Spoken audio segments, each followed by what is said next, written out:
जानता, हमें अब कदमों के बारे में नहीं जानते। जब उनके कदमों का आलम यह है क्या उलिया अपना तलवा मल रहे हैं ना। और ख्वाजा गरीब नवाज तो खिरासान की पहाड़ियों में तशरीफ फरमा है।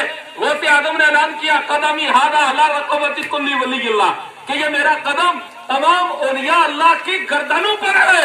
तो ईमान वालों, हिंद के ताजदार बोले, क्या बोले कि हुजूर आपका कदम तमाम औलिया की गर्दनों पर है। लेकिन फरमाया पीरों ने पीर रोशन जमीन आपका कदम ओनली मेरी गर्दन पर नहीं है बल्कि मेरे सर मेरी आंखों पर है। और उसी की मंजर कशी हुजूर मुफ्ती आदम हिंद बोले कि ख्वाजा गरीब नवाज ने क्या कहा था।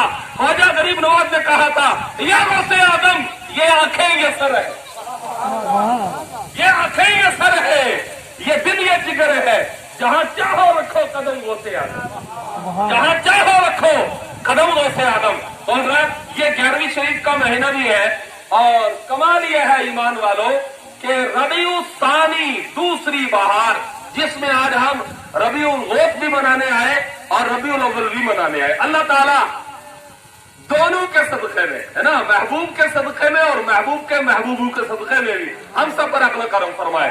और मौलाना रूम ने कहा था ना गौसे आदम दरमियाने औलिया चो मोहम्मद दरमियाने अंबिया।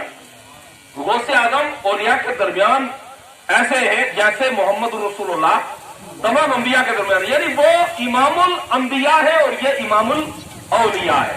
तो हज़रत कुर्बान जो गौसे पाक रज़ी अल्लाह ताला अन्हु पर इंशाअल्लाह कभी मौका मिला तो बोलने की कोशिश करूंगा। लेकिन हाजी साहब का एक जुमला मुझे याद आया। फरमाया इन्होंने हमारी बच्चियां हमारे बच्चे कहां से कहां तक पहुंच गए और यही आलम रहा है ना, तो बड़ा मुश्किल है। लेकिन मैंने कहा यार गौसे पाक रज़ी अल्लाह ताला अन्हु की बारगाह में चलो और आप जब वालिदा के मुबारक शिकम में आए, सिर्फ एक बात इस लगे हाथों, वालिदा मोहतरमा के मुबारक शिकम में आए तो हमने